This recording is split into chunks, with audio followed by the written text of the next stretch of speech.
Be the strongest, most honorable, best version of yourself. Tate, he hits you in your heart and mind, like, properly. Shut the fuck up. Women don't have a clue how fucking business works. So many young men feel so unsupported and so lost that this is their messiah. I just truly believe that Tate's playing a character to sort of get more exposure. Women are fucking stupid. Often when we ask young boys and men, who is your role model apart from Andrew Tate, we either get fictional characters or they don't have one. We've essentially made our legal services available to survivors of Andrew Tate. I became a trillionaire quite recently, the world's first trillionaire. My client, as far as I know, he is developing only legal businesses. I'm Top G. And while we're on the subject, motivational speaker or misogynist, which Andrew Tate is on your feed? Ever since I conquered TikTok, I can't go anywhere. With over 12 billion views on TikTok alone, this 36-year-old kickboxer turned influencer is everywhere. Social media now runs the world. We live in an attention society and people will do anything for attention because attention is a currency and you can turn attention into money. The life coach, the millionaire, the womanizer. Everything about Tate's brand of masculinity keeps you watching. He promises followers a life beyond the Matrix, the conspiracy that's plotting to make men weak. The Matrix is trying to control your mind. They're very good at it. But now his supercars have been seized, his luxury properties have been raided, and he's being held by Romanian authorities on charges of human trafficking and rape. Ask them for evidence, and they will give you none. We've spoken to people who know Tate on and off the screen about the massive impact of his views on masculinity and how his online controversy machine keeps him rich and famous. Like 99% of TikTok, I would say, doesn't believe it because, you know, they see a lot of proof of this being a false case. What would it take for you to believe that this was genuine? So where did he come from? How did he do it? And who made the man they call the Top G?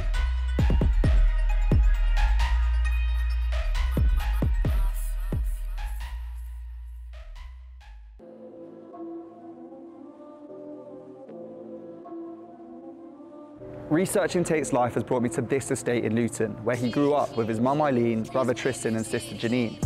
This is where he started the kickboxing career that would later put him in the public eye. But this is also the first place he came to without his dad, Emery. Emery Andrew Tate II was an American international chess master and served in the US Air Force. But Tate said he was discharged after he was diagnosed with a narcissistic personality disorder. He was an amazing man, but he was, to a degree, a flawed man, let's say. Tate's message is all about traditional masculinity, strength, discipline, and duty. And I think you can see how much influence his dad had in shaping his views. Like here, in Emery's old Facebook post from before he died, you can see echoes of Tate's views on masculinity. He celebrates a generational power, calling Andrew a kindergarten wrestling champ and praising Tristan's fighting pose. To me, they just look like kids. Such high expectations were held for me were a massive benefit to me. My father was a disciplinarian. He was also in the Air Force. If I fucked up, he hit me. Go back another generation and Emery describes his own father as the most savage man in the universe who he contemplated killing.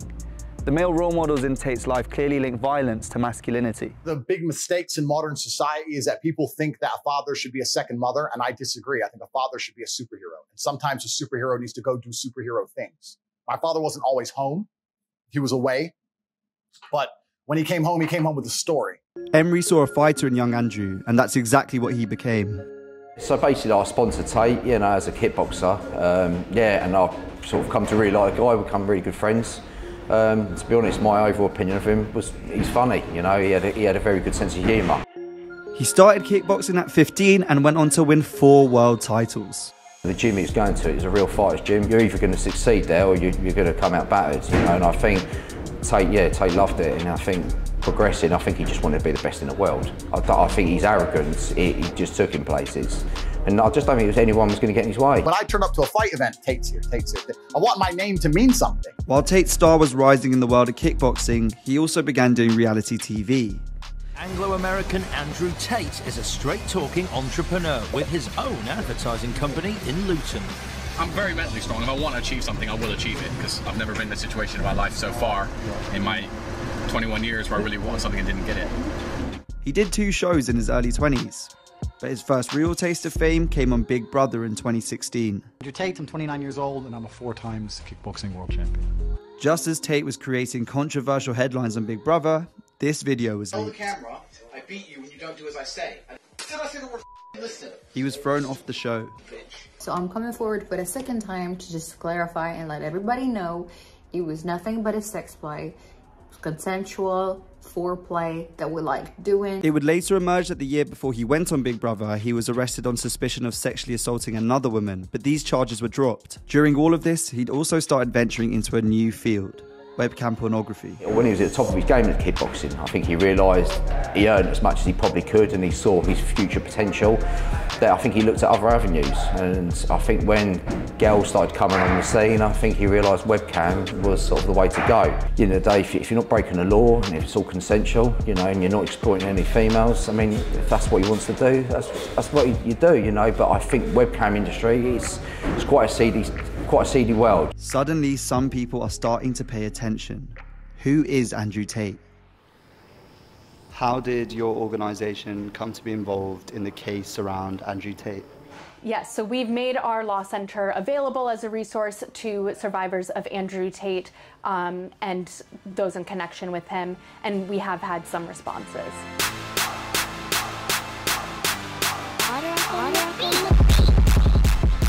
Fast forward 7 years and Tate now lives with his brother in Romania. He makes wild claims about his net worth ranging from $500 million to $1 trillion. The arrests of Andrew and Tristan along with 2 women have led to questions about how much he's really worth. But unpacking Tate's money machine is difficult. I'm gonna tell you something about myself and most rich people. We don't own anything. I don't own anything. I'm saying about having things in your name. When you have things in your name, you're in trouble. Romanian detectives are investigating Tate's finances for potential money laundering and mafia links. I said, look, guys, I want to open some casinos. I want to get involved in this moneymaker.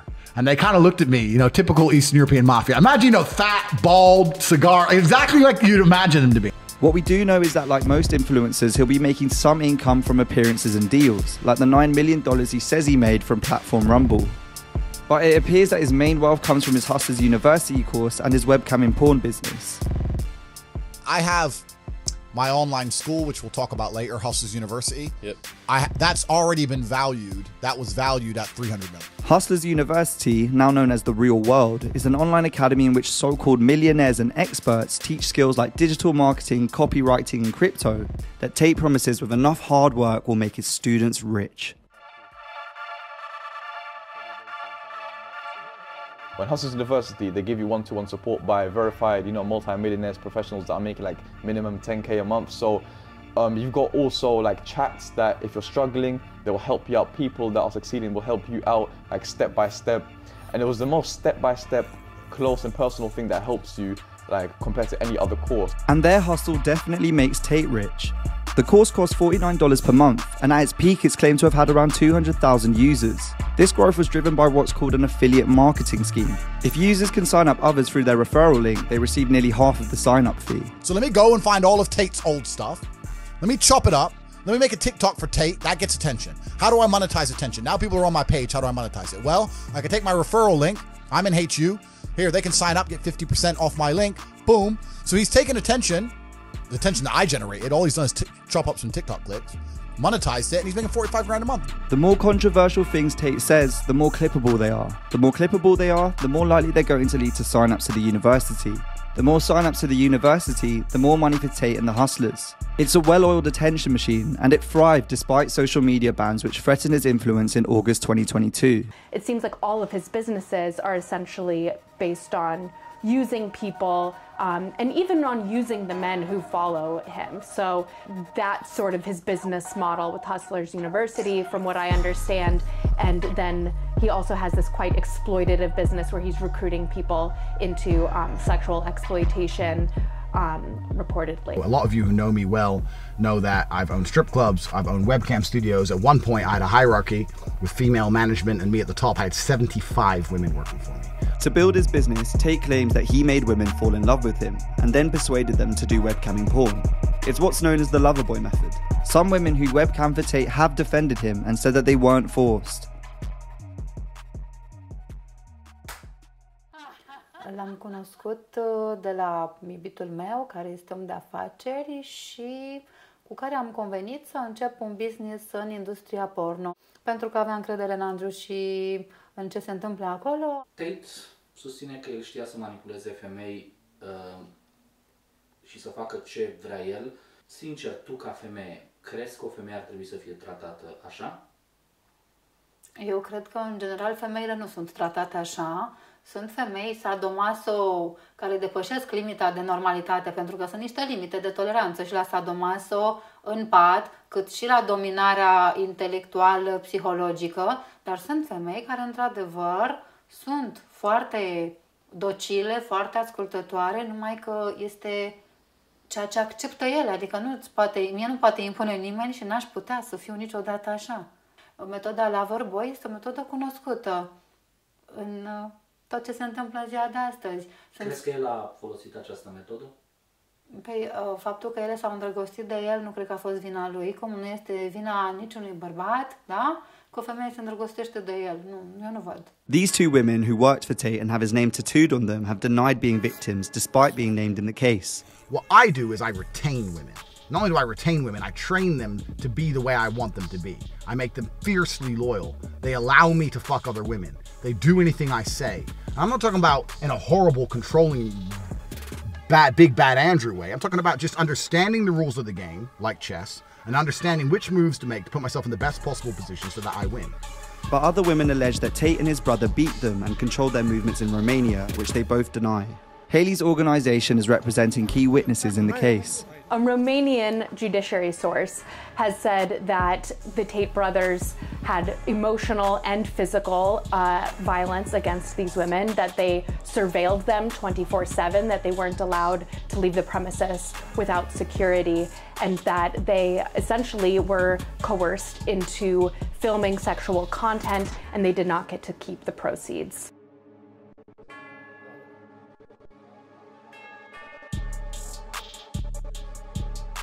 As you saw already in the communique that appeared in media from Decode, they claimed they have against our clients some allegations like trafficking humans and organized group of crime. For him, it was a big surprise, bad surprise. He is sustaining and he is claiming his innocency. I didn't ask my client specifically about his businesses in Romania, but as far as I know, he is developing only legal businesses. But for fans like Ennis, it's all part of a conspiracy by the Matrix to silence him. What makes you so confident that he hasn't engaged in something here that could be criminal? So first of all, the reason I mainly believe is because it's a very common thing in the industry for somebody to get cancelled and, you know, deplatformed and falsely accused of something they didn't do after speaking up for like something. I understand that you get 3 strikes in this game. Strike 1 is they try and shut you up and discredit you, which I've just been through. Strike 2 is they try and put you in jail for no reason. And strike 3 is they kill you. But someone might say that that's just the way kind of accountability works. There's a lot of people that believe obviously it's a raw case. I and many, like 99% of TikTok I would say doesn't believe it because, you know, they see a lot of proof of this being a false case, but, you know, there's a lot of people that have the right to think that obviously he'd done it, but I personally believe he didn't do it, so that's what I'm gonna say. What would it take for you to believe that this was genuine? Video proof.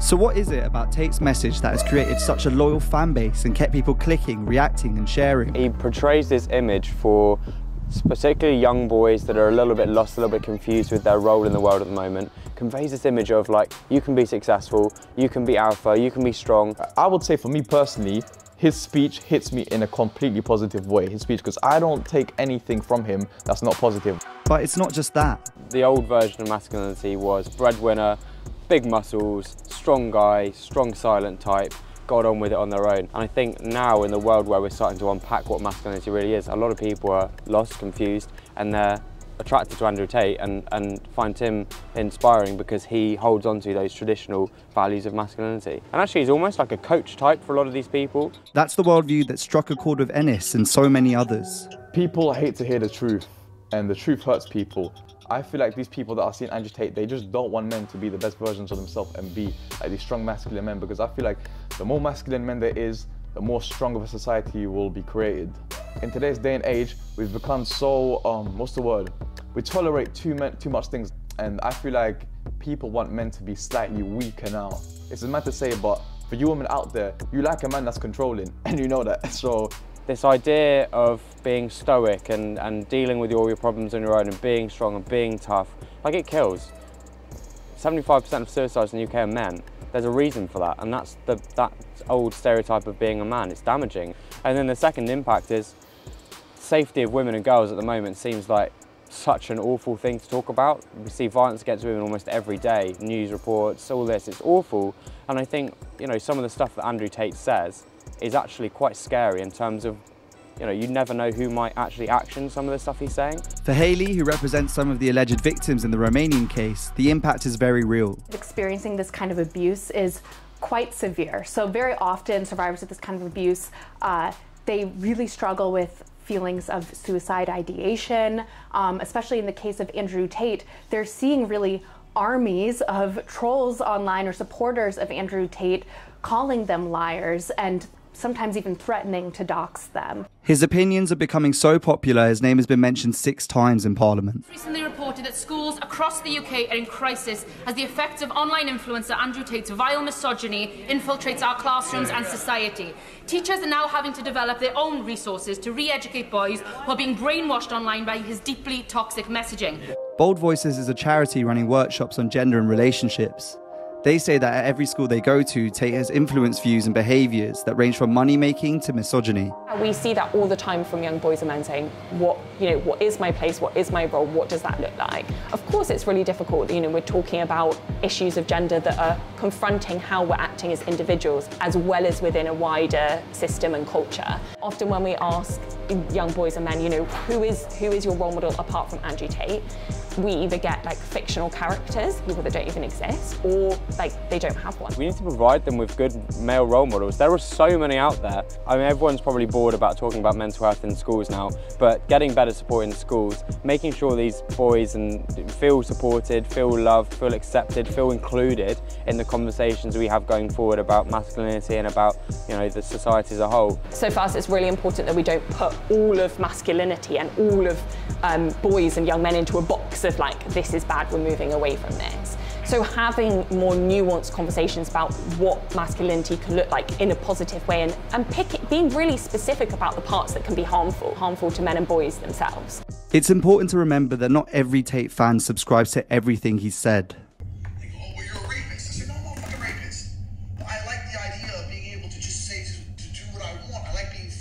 That's the full clip. Yeah, I see that. So, what's your immediate reaction to that clip? So obviously, I don't personally agree with it at all, because when it comes to Tate, I'm not one of them guys that be like, oh, I agree with everything. I'm like, oh, that #1 Tate fan, this, that. Because in every person I see good in them, and I also see bad in them. Nobody is perfect.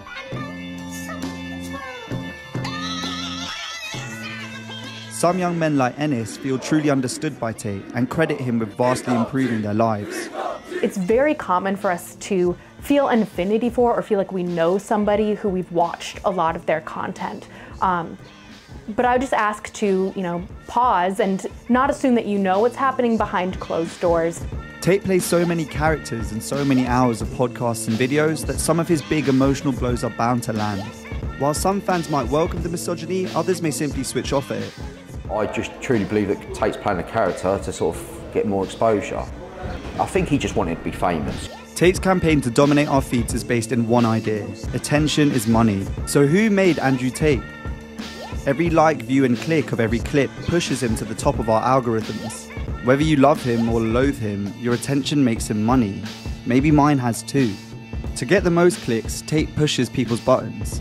While the focus has been on Tate's misogyny, we overlook the many characters Tate plays. He's the get-rich-quick guru, the personal trainer and the comedian, to name a few. But Tate the misogynist always gets the most views. I'm the most famous misogynist on the internet. Everyone hates me. Why?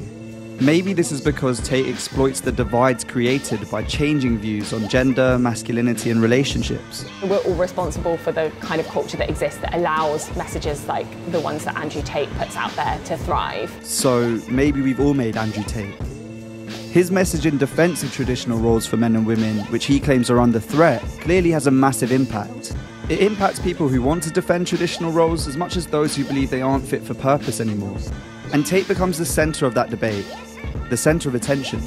While some fans might brush off Tate's misogyny as edgy humour, there's a real fear that in a world where there's so much male violence against women, he'll leave some impressionable fans thinking it's okay to be abusive, which begs a question. Is it possible for his fans to pick and choose, to ignore that part of his message? Young men are looking for purpose, answers, and identity. They'll go out searching for them online unless they can find those conversations in the real world.